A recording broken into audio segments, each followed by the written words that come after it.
Siap teman-teman ya buat dengar firman pada hari ini? Aduh, cuma satu doang yang amin. Siap semuanya dengar firman hari ini? Amin? Oke, judul khotbah saya, khotbahku hari ini ada, bisa ditampilin nggak? Judulnya itu adalah The Right Order. The Right Order. Kadang susah ya kalau buat di translate ke bahasa Indonesia karena order itu bisa banyak artinya gitu, order. Dan order di sini tuh maksudnya tuh ada banyak gitu. Jadi bisa berarti urutan, bisa berarti posisi juga. Tapi kira-kira gini yang mau saya jelasin, itu Tuhan kita adalah Tuhan yang menyukai order. Kalau di yang masalahnya yang susah tuh kadang kalau misalnya kayak di ruang hakim gitu, kalau di sini, kalau misalnya lagi ribut, kan bilangnya kan berharap maksudnya semua tertib gitu ya. Tapi kalau di dalam bahasa Inggrisnya kan order. Jadi maksudnya tuh sebenarnya order bukan cuma tertib, tapi bicara juga soal urutan, bicara soal posisi, tapi semua yang harmonis gitu loh. Semua harus pada urutan yang benar, semua harus ada di posisi yang benar gitu loh. Semua harus ada istilahnya harus ada tata keramanya. Jadi seperti itu maksudnya. Dan Tuhan kita adalah Tuhan yang menyukai order. Kalau enggak mau ngapain dia ciptakan bumi, bukan cuma bumi loh, tata surya kita itu betul-betul sampai sebegitunya teman-teman ya, sampai orbitnya, semua waktunya bumi berputarnya nggak pernah melenceng satupun. Kalau bumi melenceng sedikit aja dari orbit, bisa masalah nggak? Bisa masalah ya, ini udah pada ada pengetahuan sedikit lah ya soal tata surya gitu ya. Ya walaupun juga saya juga udah banyak yang lupa gitu. Tapi kita kira-kira tahu lah kalau melenceng dari orbit sedikit bahaya buat planet ya, buat sebuah planet. Tapi bisa semua planet di tata surya bergerak dengan waktu yang sudah ditetapkan, stabil gitu ya. Melenceng sedikit aja bisa bahaya. Dan yang lucunya, makanya teman-teman ya lucu ya untuk orang-orang yang gak percaya Tuhan, mereka bikin teori Big Bang. Dan katanya karena satu ledakan itu, tata surya semuanya bisa terjadi segitu banyak. Malahan kita tahu tata surya ini bukan cuma Bima Sakti, galaksi ini bukan cuma Bima Sakti doang, di luar sana masih ada lagi. Segitu banyaknya hanya karena satu ledakan.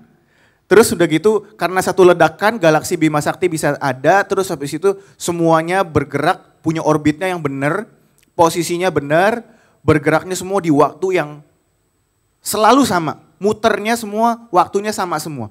Lucu kan? Karena mereka betul-betul saking gak mau percayanya ada Tuhan, mereka sampai bikin teori seperti itu yang buat saya bodoh sekali, padahal mereka adalah ilmuwan. Mereka bilang karena satu ledakan, karena suatu kebetulan, bisa tiba-tiba semua ada sistemnya. Bisa tercipta sistem. Buat saya itu suatu kebodohan. Gak tahu buat teman-teman, pasti itu gak masuk di akal gitu loh ya. Tapi itulah Tuhan kita itu betul-betul Tuhan yang menyukai order. Segala sesuatu ada urutannya, ada posisi yang benar. Nah bukan cuma soal galaksi doang, di bumi pun, di tempat kita tinggal, nih ya, yang lucunya ya, kalau misalnya bumi aja melenceng sedikit, kita bisa sampai, kalau misalnya terlalu dekat sama matahari, kita nggak bisa tinggal loh di bumi. Kalau melenceng sedikit menjauhi matahari, kita bisa kedinginannya luar biasa. Kita nggak bisa tinggal di bumi. Jadi bisa bayangkan teman-teman, bumi diciptakan Tuhan sebegitunya, diproteksi sebegitunya, dengan sistem yang ada sampai kita semua bisa tinggal dari generasi ke generasi. Itu kalau bukan Tuhan itu siapa lagi? Dan itu adalah Tuhan kita, Tuhan yang menyukai yang namanya order. Jadi sama halnya juga di bumi ada order, ada urutannya, segala sesuatu ada manualnya, ada prosesnya. Paling gampangnya gini, siapa yang pernah pakai komputer? Semua pasti pernah pakai komputer ya. Pernah, walaupun nggak punya laptop atau apa, tapi pasti pernah pakai ya. Matiin komputer atau matiin elektronik lah. Lampu atau bukan lampu lah. Sebenarnya komputer sih paling gampang. Matiin komputer, prosesnya bagaimana sih?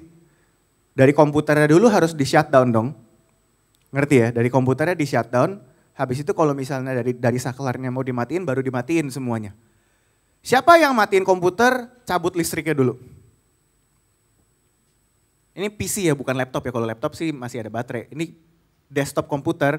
Siapa yang mau matiin desktop komputer cabut dari colokannya dulu? Ada? Tapi padahal tujuannya buat matiin komputer, sama. Kenapa nggak cabut colokannya dulu? Kan langsung mati. Ngerti nggak kira-kira ya? Nangkep ya? Walaupun tujuannya sama, ada urutannya, ada prosesnya. Kita matiin dulu di komputer, shutdown, baru habis itu kita cabut colokannya. Karena kalau kita cabut colokannya dulu, itu lama-lama komputer bisa konslet. Ya nggak? Walaupun nggak langsung konslet pada hari itu juga, tapi kalau terus-terusan kita kerjain itu bisa konslet. AC juga begitu. Waktu itu di kantor saya di pabrik juga ada yang kayak begitu masalah. AC-nya dicabut buka gara-gara katanya supaya matiinnya nggak tahu kenapa alasannya. Mereka langsung cabut, cari dia listriknya gitu. Bukannya dimatiin pakai remote dulu baru dicabut, terus akhirnya nggak lama rusak tuh AC. Jadi nggak langsung rusak hari itu juga, tapi pelan-pelan rusaknya. Konslet. Nah teman-teman itu juga sama halnya. Sebagai orang Kristen kita, sebagai anak-anak Tuhan, kita pun hidup harus ada order. Kalau kita nggak tahu order yang benar, kita nggak tahu urutan yang benar, kita nggak tahu posisi yang benar, hidup kita bisa konslet. Hubungan sama orang lain bisa konslet. Karena urutannya salah, karena cara berpikir kita salah, proses berpikir kita salah. Jadi ketika kita punya proses berpikir yang tidak benar, urutannya salah, hubungan kita sama diri sendiri bisa konslet, hubungan diri sama orang lain bisa konslet. Jadi jangan heran tadinya ini temenan padahal temenan baik. Di gereja misalnya tadinya temenan baik, terus tiba-tiba bisa bermasalah setelah bertahun-tahun. Kenapa? Karena ada proses berpikir, ada cara berpikir yang tidak sesuai dengan firman dan itu mempengaruhi hubunganmu dengan teman-temanmu. Karena ada yang konslet, karena kita tidak mengikuti urutan yang benar, kita tidak mengikuti order yang benar. Gitu. Jadi sama halnya juga dengan gereja, kita mau bangun gereja sebagus apapun, kita mau boleh punya komputer sebagus apapun, tapi kalau kita cabut listrik dulu, kalau mau matiin komputer kita cabut dulu listriknya, kita cabut dulu colokannya bukan di shutdown dari komputernya. Mau komputer punya spare part sebagus apapun, konslet, ya enggak? Jadi kita gereja mau membangun gereja sebagus apapun, sehebat apapun, ngikutin semua pengajaran yang sehebat-hebatnya, kalau kita punya proses berpikir dan kepercayaan yang salah, konslet gerejanya. Ngerti ya kira-kira ya? Nah, jadi kenapa sih kok ini ngomongin soal konsep, kok ngomongin soal order? Apa sih yang bikin saya ngomong soal ini? Karena kemarin itu ada beberapa waktu ini ada statement yang mengganggu saya gitu. Sedikit mengganggu saya lah. Jadi sama kayak minggu lalu Ko Yehuda ada yang mengganggu dia yang ngomong katanya statement yang mengganggu dia katanya, oh ini baru tahu aslinya ya. Gara-gara itu terus habis itu direnungkan terus. Nah, sama saya juga ada satu yang bikin saya jadi merenung gitu. Satu statement yang mengganggu, benar-benar mengganggu saya. Dan karena saya pun juga aku pun dulu juga suka ngomong hal yang begitu. Apa itu? Aku suka bilang begini, ya itu orang mah cari Tuhan karena lagi kena masalah. Siapa yang pernah dengar itu? Ya orang itu mah datang ke gereja emang karena lagi ada masalah baru cari Tuhan. Dulu aku juga ngomongnya gitu, tuh orang mah ya dia mah ke gereja aja, KTP. Ya lagi masalah kali, lagi ngalamin kesusahan, lagi putus sama pacarnya, lagi ada yang kena utang lah atau apalah gitu, kena masalah sampai bertubi-tubi, baru tuh datang ke gereja. Dulu aku juga begitu. Tapi kemudian makin hari waktu saya lagi merenung, cuman saya tiba-tiba ada kepikiran seperti ini. Saya seperti Tuhan tuh mengingatkan saya seperti ini. Jadi kapan cari Tuhan? Kalau gitu kapan dong harus cari Tuhan? Kalau mereka ada masalah cari Tuhan, jadi harusnya mereka cari siapa? Kalau kita nanya seperti itu, kalau kita suka ngomong kayak gitu, ya jelas mereka cari Tuhan lagi ada masalah. Ingat nggak ada satu oknum yang ngomongnya mirip kayak gitu? Siapa? Waktu yang datang tuh pura-pura menjadi malaikat mau mencobai Ayub, bilangnya ya jelas dia memuji Tuhan karena Tuhan nggak pernah mencobai dia, gitu loh. Itu mirip tuh sebetulnya statementnya tuh. Jadi kadang kita suka bilang, ya jelas dia cari Tuhan karena dia lagi ada masalah. Dulu saya suka ngomong gitu, aku suka ngomong gitu. Tapi kemudian akhirnya sampai satu kali disentil dengan pertanyaan, masih bagus cari Tuhan. Kalau nggak cari Tuhan cari siapa? Masih bagus mereka ada masalah datang ke gereja. Daripada mereka cari alkohol, daripada mereka cari lain. Mungkin mereka udah cari alkohol sebelumnya, terus mereka nggak ketemu jawaban, akhirnya mereka datang ke gereja. Mereka udah sampai begitu masalah, sampai harus kena narkoba segala macam, dan akhirnya mereka cari Tuhan. Terus kita masa bilang sebagai orang Kristen, kita bilang, oh ya mereka kena masalah tuh, makanya cari Tuhan. Pernah dengar itu ya? Saya sendiri mengaku bersalah karena saya juga pernah berkata seperti itu. Tapi pertanyaan itu betul-betul menegur saya, menegur aku karena seperti ditanya, jadi kalau bukan cari Tuhan, mereka harus cari siapa? Masih bagus mereka datang ke gereja daripada mereka ke tempat lain. Justru kita sebagai orang Kristen harusnya merangkul mereka, kita bersuka cita karena mereka mencari Tuhan. Ya enggak? Orang bangsa Israel aja dulu aja kalau istilahnya dijajah segala macam, itu gara-gara apa sih? Kalau di firman kan Tuhan bilang supaya mereka apa? Berbalik kepada Tuhan. Berarti mereka memang kena masalah, tujuannya apa? Supaya balik ke Tuhan kok.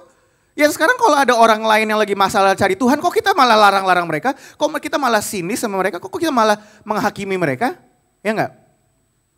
Jadi karena statement itu lahirlah perenungan saya ini, dan saya rasa itu sesuatu yang sebetulnya tuh menghalangi kita sebagai orang Kristen, sebagai anak-anak muda, sebagai orang-orang percaya di dalam menginjil, itu menghalangi kita untuk menginjil dan menghalangi kita di dalam berhubungan mengasihi sesama. Karena ada order yang tidak benar di dalam kepercayaan kita, di dalam proses berpikir kita. Ada prosesnya yang salah. Kayak tadi harusnya di shutdown dulu di komputer, baru dicabut colokannya atau dimatiin saklarnya gitu. Yang ada kita cabut dulu. Pertamanya sih nggak konslet, lama-lama dicabut dari situ terus. Memang sih tujuannya buat matiin komputer sama, ujung-ujungnya sama mati. Hasilnya sama, tapi prosesnya salah, lama-lama konslet. Gitu ya. Jadi ini pertama yang alasan, ini statement yang sangat mengganggu saya. Nah jadi karena sebetulnya tadi jawabannya simple ya, dari pertanyaan tadi sebenarnya jawabannya simple. Kalau bukan cari Tuhan ya cari siapa? Tapi apa kata firman? Aku mau kita belajar dari firman ya, jadi jangan cuman tadi kan udah proses berpikir segala macam, tapi kita harus punya dasarnya adalah firman. Yuk coba kita lihat di Yohanes 8. Yohanes 8 ayat 3 sampai 11, kayaknya semua mungkin udah tahu juga ceritanya soal perempuan yang tertangkap berbuat zina. Aku bacain aja langsung Yohanes 8 ayat 3. Maka ahli-ahli Taurat dan orang-orang Farisi membawa kepadanya seorang perempuan yang kedapatan berbuat zina. Mereka menempatkan perempuan itu di tengah-tengah lalu berkata kepada Yesus, "Rabi, perempuan ini tertangkap basah ketika ia sedang berbuat zina. Musa dalam hukum Taurat memerintahkan kita untuk melempari perempuan-perempuan yang demikian. Apakah pendapatmu tentang hal itu?" Mereka mengatakan hal itu untuk mencobai dia supaya mereka memperoleh sesuatu untuk menyalahkannya. Tetapi Yesus membungkuk lalu menulis dengan jarinya di tanah. Dan ketika mereka terus-menerus bertanya kepadanya, ia pun bangkit berdiri lalu berkata kepada mereka, "Barang siapa di antara kamu tidak berdosa, hendaklah ia yang pertama melemparkan batu kepada perempuan itu." Lalu ia membungkuk pula dan menulis di tanah. Tetapi setelah mereka mendengar perkataan itu, pergilah mereka seorang demi seorang. Mulai dari yang tertua, akhirnya tinggallah Yesus seorang diri dengan perempuan itu yang tetap di tempatnya. Kenapa coba kita pikir, kenapa mulai dari yang tertua? Karena aku percaya pasti yang paling tua, paling sadar dosanya paling banyak. Karena udah lama hidup, mereka udah tahu, mereka udah melakukan dosa lebih banyak. Ya itu selingan lah. Tadi saya tiba-tiba kepikiran kayak gitu. Kemudian, lalu Yesus bangkit berdiri dan berkata kepadanya, "Hai perempuan, di manakah mereka? Tidak ada seorang yang menghukum kau?" Jawabnya, "Tidak ada Tuhan." Lalu kata Yesus, "Aku pun tidak menghukum kau. Pergilah dan jangan berbuat dosa lagi mulai dari sekarang." Jadi ada 3 poin yang aku mau bagiin hari ini. Order yang benar, the right order. Pertama, coba kita lihat tadi dari ayat 3 lagi. Maka ahli-ahli Taurat dan orang-orang Farisi. Siapa? Jadi pertama ini ahli-ahli Taurat dan orang-orang Farisi. Orang-orang yang ada yang merepresentasikan apa? Orang-orang yang ada hidup di dalam hukum Taurat. Ya, orang-orang yang hidup di dalam hukum Taurat bukan di dalam kasih karunia. Maka ahli-ahli Taurat dan orang-orang Farisi membawa kepadanya seorang perempuan yang kedapatan berbuat zina. Ini kata-kata ini perhatikan, mereka menempatkan perempuan itu di tengah-tengah. Menempatkan perempuan itu di tengah-tengah. Kalau di dalam bahasa Inggrisnya, put that woman in the midst. In the midst, di tengah-tengah. Di tengah-tengah itu bicara soal apa sih? Pusat perhatian. Tengah-tengah bicara center, pusat. Jadi pertanyaan pertama, siapa yang ada di tengah-tengah kita? Siapa yang ada di tengah-tengah kita? Siapa yang seharusnya ada di tengah kita? Siapa yang seharusnya ada di pusat? Siapa yang harusnya ada di center? Kalau di tata surya yang seharusnya ada di center itu apa? Matahari di galaksi kita. Nah sekarang kalau di dalam sebagai kita orang Kristen, siapa yang harus ada di tengah? Kalau di orang-orang yang di dalam hukum Taurat, orang-orang ini cerita ini menggambarkan sekali bahwa orang-orang yang hidup di dalam hukum Taurat, mereka menempatkan dosa atau pendosa di tengah-tengah. Ya, kita jelas di situ perempuan yang tertangkap berbuat zina. Ya, fokusnya adalah perempuan yang tertangkap berbuat zina. Fokusnya adalah di dosanya. Dosanya ditaruh di tengah-tengah. Tapi kalau kita, yang menarik ya teman-teman, kalau kita perhatikan Yesus, kata-kata itu in the midst itu, kalau kita perhatikan itu sering kali muncul di dalam kisah Yesus juga. Kenapa? Karena Yesus sebetulnya adalah seseorang yang mau ada di tengah-tengah. Dia selalu mau ada di tengah-tengah kita. Tadi aku bilang 2-3 orang berkumpul, maka Tuhan hadir di tengah-tengah kita. 2-3 people gather in my name, I will be there in their midst. Tuhan mau hadir di tengah-tengah kita. Kemudian ketika murid-murid, ketika Yesus bangkit, terus habis itu kan murid-muridnya kan berkumpul di loteng Yerusalem, mereka ketakutan kan. Kemudian siapa yang muncul? Yesus, dia muncul di tengah-tengah. Dijelaskan itu, he appeared in their midst, di tengah-tengah mereka. Dan kemudian dia berkata apa? Peace be unto you. Damai sejahtera bersama dengan kamu. Bukan cuma sekali, yang sekali Thomas tidak datang, kemudian yang kedua kali Thomas datang. Yesus muncul lagi di mana? Di tengah-tengah. Dan berkata, damai sejahtera bersama dengan kamu. Jadi ini ada suatu poin yang penting, ketika Yesus ada di tengah-tengah, apa yang dia bawa? Peace, damai sejahtera. Tapi ketika hukum Taurat, apa yang ditaruh di tengah-tengah? Dosa, pendosa, dan apa yang mereka mau lakukan kepada pendosa itu? Mau dilempar batu. Apa itu artinya? Kematian. Makanya jelas-jelas Paulus berkata, makanya Paulus keras banget mengajarkan soal hukum Taurat dan kasih karunia. Kenapa? Karena orang yang di dalam hukum Taurat, dibilang itu adalah ministry of death. Ministry kematian. Pelayanan yang membawa kematian. Pelayanan di dalam hukum Taurat itu adalah pelayanan yang membawa kematian. Karena ini jelas, orang yang hidup di dalam hukum Taurat memang fokusnya adalah kepada dosa. Dan ketika fokus kita kepada dosa, maka dosa itu, hukuman dosa adalah maut. Berarti kematian. Makanya di sini dibilang perempuan yang seperti ini harus dilempar batu sampai mati. Jadi itu menggambarkan sekali orang-orang yang hidup di dalam hukum Taurat, mereka menaruh bukan Yesus yang ada di tengah, tetapi mereka menaruh dosa atau pendosa itu di tengah-tengah mereka. Dan akhirnya itu membawa apa? Membawa kematian. Itu mereka mau membawa kematian. Tetapi ketika Yesus ada di tengah-tengah kita, apa yang dia bawa? Damai sejahtera dan kehidupan. Ketika Yesus ada di tengah-tengah kita, dia membawa kehidupan, dia membawa damai sejahtera. Itulah perbedaannya. Jadi yang pertama ini kita perlu mengerti prinsip ini, siapa yang ada di tengah-tengah kita. Jadi orang boleh ngomong soal grace, orang boleh ngomong soal law and grace, and, hukum Taurat dan kasih karunia. Orang bisa punya pengertian gitu. Tapi satu hal yang paling gampang untuk melihat apakah orang ini ada di dalam hukum Taurat atau di dalam kasih karunia.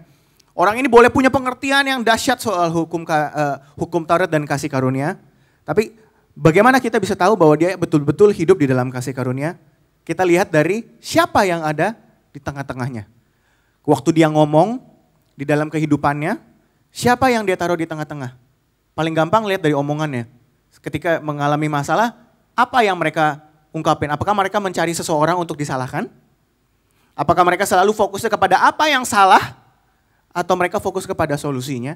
Atau mereka fokus kepada pengampunan? Ataukah mereka fokus kepada betul-betul menyelesaikan masalah itu? Atau mereka fokus kepada masalahnya? Ketika orang sangat fokus kepada satu kesalahan, kepada kesalahan itu, Bisa satu kesalahan yang padahal mungkin kecil tapi jadi besar. Ketika orang betul-betul fokus kepada kesalahan, itu adalah bukti bahwa mereka hidup di dalam hukum Taurat. Mungkin di beberapa bagian hidup mereka, mereka sudah hidup di dalam kasih karunia mungkin.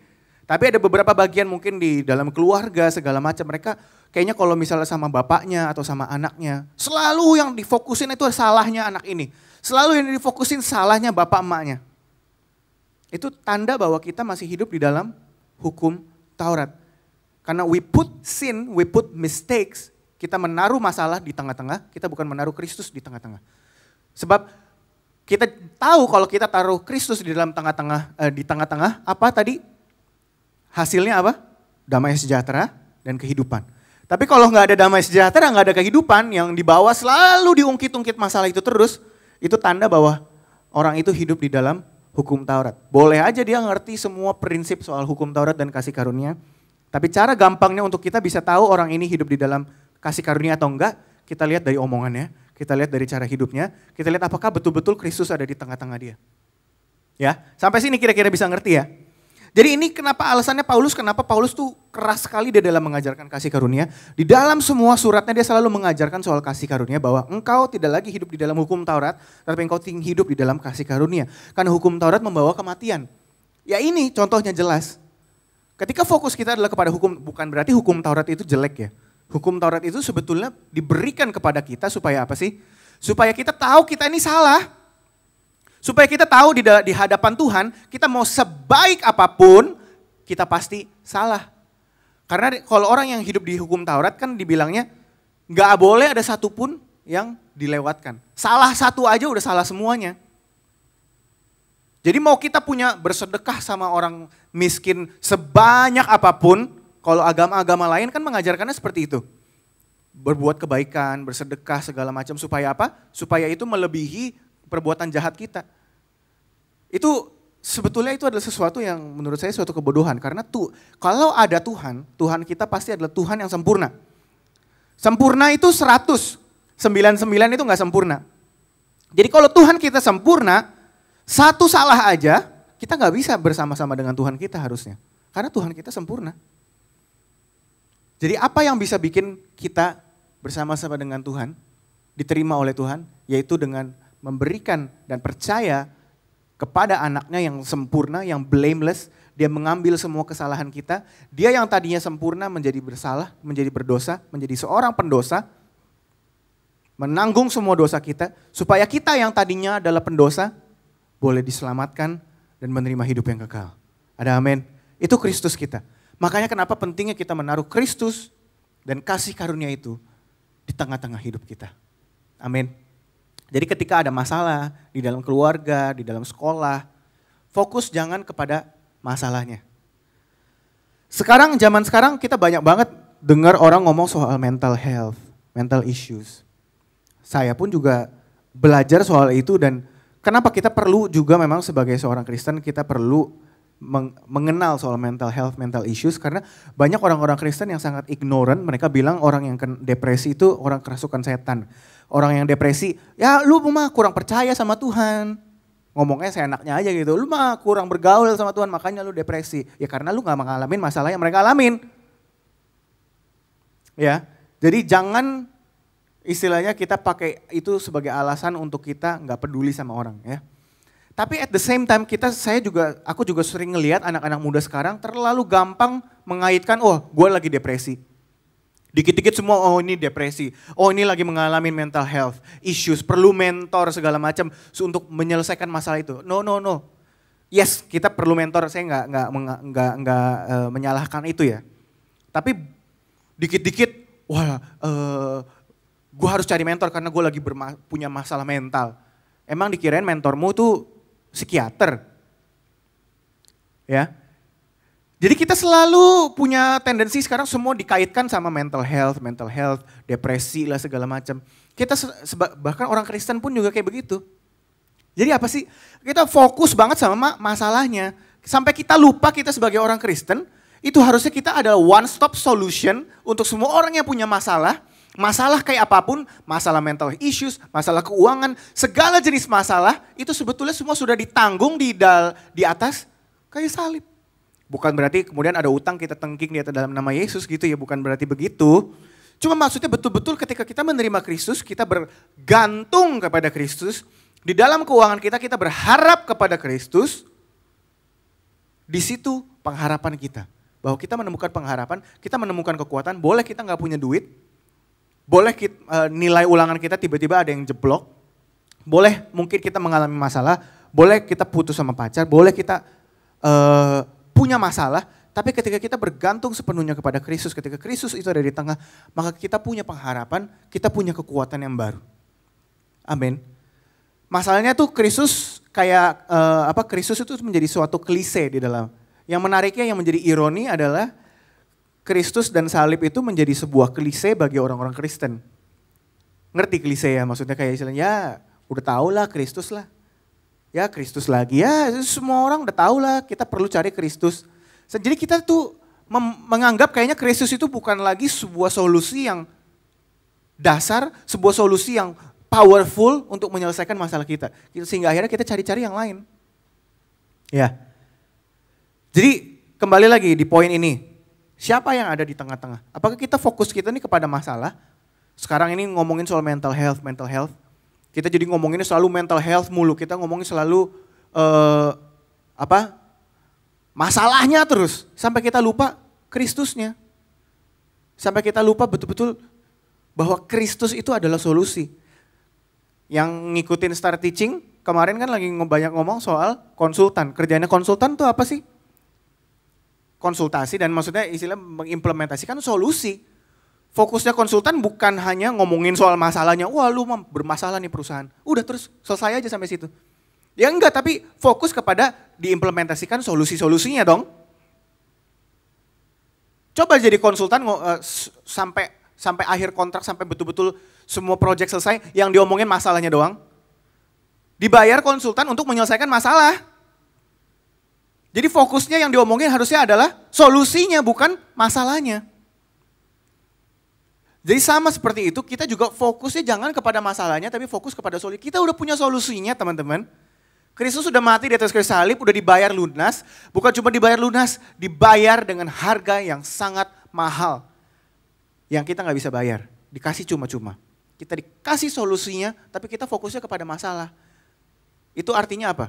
Itu sebetulnya seperti kita lagi menghina Kristus. Karena kita fokusnya kepada masalahnya terus, kita lupa sama Kristus. Kita lupa bahwa kita sudah diberikan solusinya. Amin. Jadi ini adalah sebuah prinsip juga untuk bisa kita aplikasikan mau di sekolah, mau dimanapun.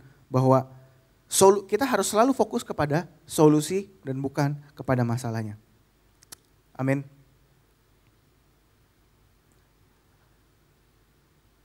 Saya tadi pengen ngejelasin ini gitu ya, cuman ya udahlah saya jelasin aja dikit deh. Kalau misalnya Yesus itu klise ya teman-teman. Saya waktu lagi mikir, tahu nggak sih siapa yang nonton Avengers Endgame? Tahu nggak sih Avengers Endgame itu adalah second highest grossing movies of all time? Betul-betul dia gross pendapatan dia itu nomor 2 all time. Dan untuk film superhero, dia nomor 1 di dalam pendapatannya. Berarti itu bicara soal apa? Berarti semua orang nonton. Terkenal sekali, seluruh dunia menyukai cerita itu. Tapi kemudian itu yang membuat saya berpikir, waktu saya memperhatikan kembali ceritanya, sebetulnya apa yang membuat Avengers Endgame itu bagus? Yaitu ketika Doctor Strange itu kan sebetulnya udah punya semua solusi, udah memikirkan semua solusi dan dia cuma ketemu one solution. Dia nggak sebut apa, tapi ternyata solusi itu harus mengorbankan Tony Stark. Dengan pengorbanan dan ketaatan satu orang, seluruh dunia diselamatkan. Pernah berpikir seperti itu enggak? Bukankah itu seperti kayak Bapak kita di sorga? Dia sudah tahu semua skenario yang ada di bumi ini ketika bahkan sampai manusia jatuh ke dalam dosa dan dia sudah tahu hanya ada satu solusi, yaitu dengan memberikan, dengan ketaatan anaknya yang tunggal diberikan sehingga siapapun yang percaya di seluruh dunia, siapapun yang percaya kepada nama Kristus boleh diselamatkan. Jadi sebetulnya kita di dunia itu punya sebetulnya kerinduan, kita sebetulnya sadar bahwa istilahnya pengorbanan yang Tony Stark lakukan, pengorbanan yang Yesus lakukan, itu sebetulnya dicari di dunia. Pengorbanan Kristus itu sebetulnya adalah sesuatu yang disukai, bukan disukai tapi dihargai dan betul-betul dicari, diapresiasi oleh dunia. Dunia mencari yang seperti itu. Cuman di Avengers Endgame dibilangnya ya Tony Stark, dibilangnya Iron Man. Tapi sebetulnya kalau kita perhatikan lagi cerita itu sebenarnya sama kayak Kristus. Karena ketaatan satu orang, mengorbankan nyawanya, satu dunia boleh diselamatkan. Buktinya sampai banyak sekali yang nonton di dunia. Berarti apa? Berarti orang dunia aja sebetulnya ketika mereka melihat pengorbanan yang seperti itu, mereka tahu arti dan dalamnya pengorbanan itu. Dan itulah sebetulnya kenapa Yesus kita itu adalah sangat powerful. Itu adalah cerita endgame yang sudah ada dari dulu sampai sekarang, sampai selama-lamanya. Yaitu bicara soal Kristus. Ya.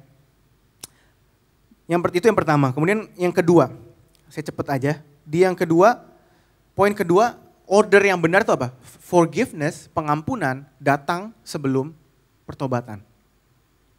Seperti yang tadi saya bilang, karena kita suka berpikir, pengampunan itu datang dulu sebelum pertobatan. Kristus mati saat kita masih berdosa. Ya, di Roma dikatakan sebab selagi kita masih berdosa, selagi kita masih menjadi musuh Kristus, Kristus mati untuk kita. Berarti pengampunan datang dulu dan ketika pengampunan itu datang maka ada pertobatan. Kalau kita baca tadi di dalam Yohanes 8 dikatakan di situ bahwa di ayat 10, lalu Yesus bangkit berdiri dan berkata kepadanya, "Hai perempuan, di manakah mereka? Tidak adakah seorang yang menghukum engkau?" Jawabnya, "Tidak ada Tuhan." Lalu kata Yesus apa? "Aku pun tidak menghukum engkau." Itu bicara soal apa? Pengampunan. "Pergilah dan jangan berbuat dosa lagi mulai dari sekarang." Seringkali kita sebagai orang Kristen, kita urutannya kebalik. Kita seringkali urutannya, pergilah jangan berdosa, maka aku tidak akan menghukum engkau. Padahal urutannya di sini yang benar apa?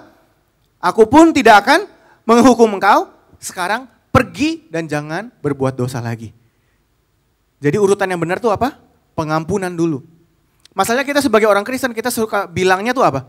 Lu harus hidup benar dulu, baru nanti lu diampuni, baru lu layak di hadapan Tuhan. Lu harus hidup benar dulu, lu harus gak boleh berdosa dulu. Baru nanti bisa diterima di gereja, baru bisa diterima di dalam, baru bisa diterima oleh Tuhan.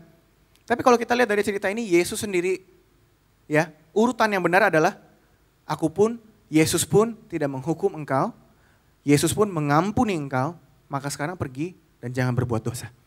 Berarti kekuatan untuk kita tidak berdosa datang dari pengampunan. Jadi pengampunan itu datang dulu, pengampunan itulah yang membawa kita menjadi seorang yang kuat untuk tidak berbuat dosa.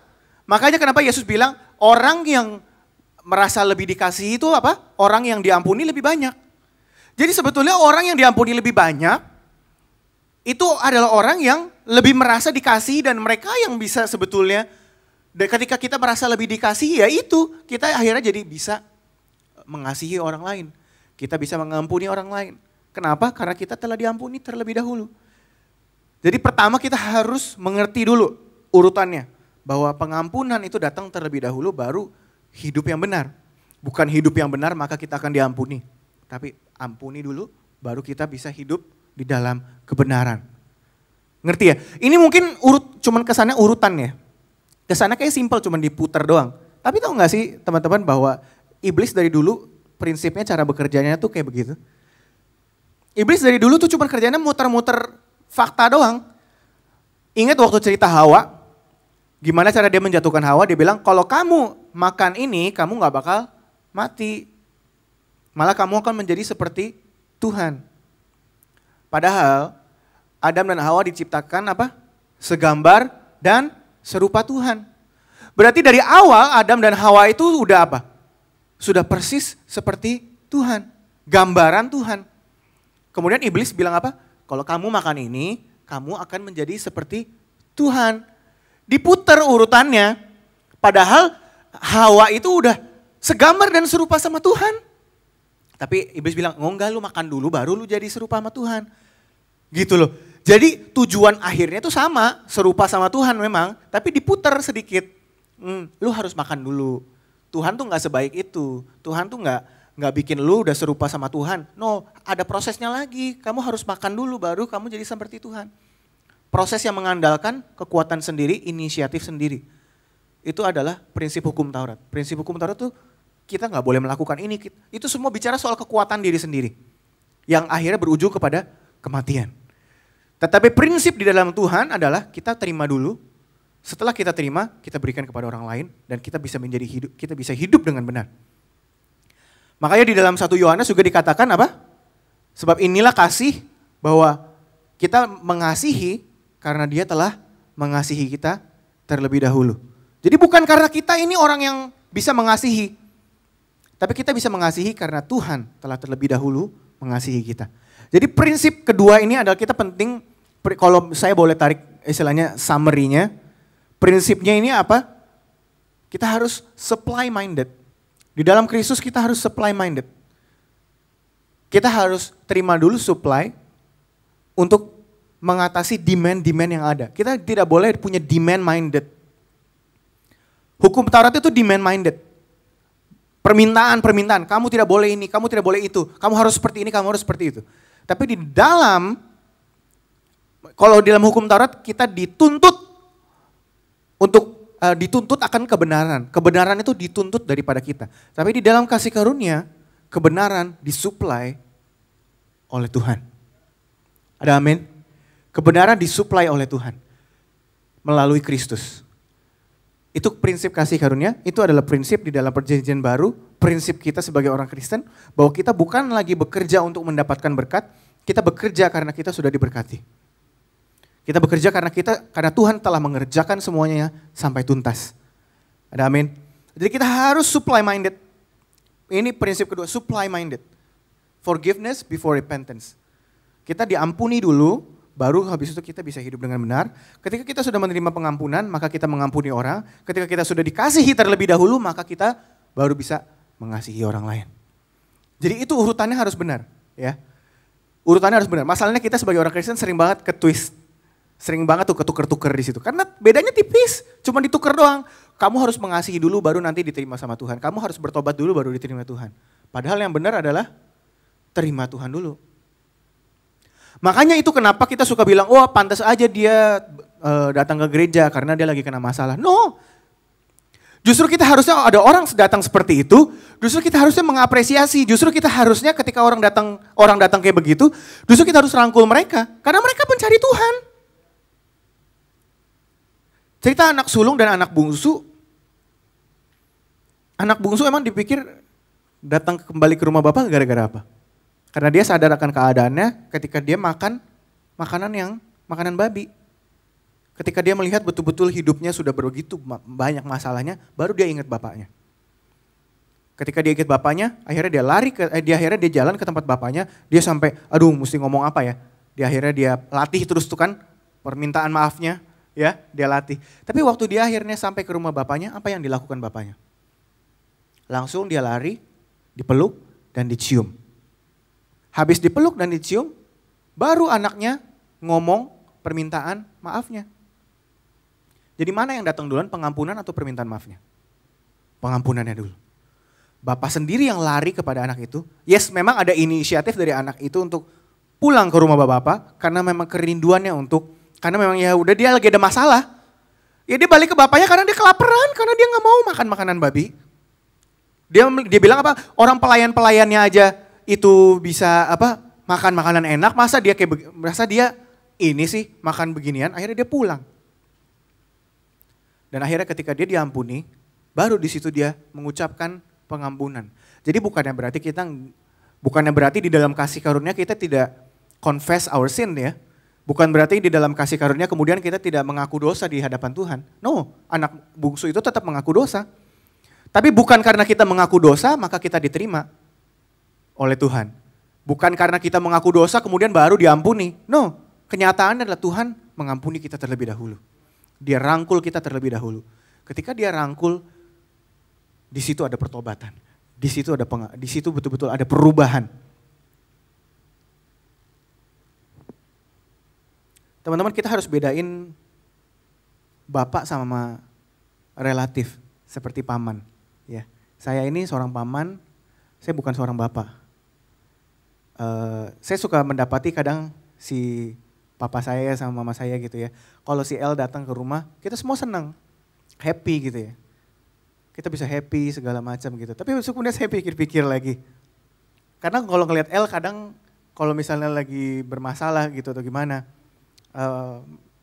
lagi rewel segala macam, ya udah bapak emaknya yang ngurusin toh.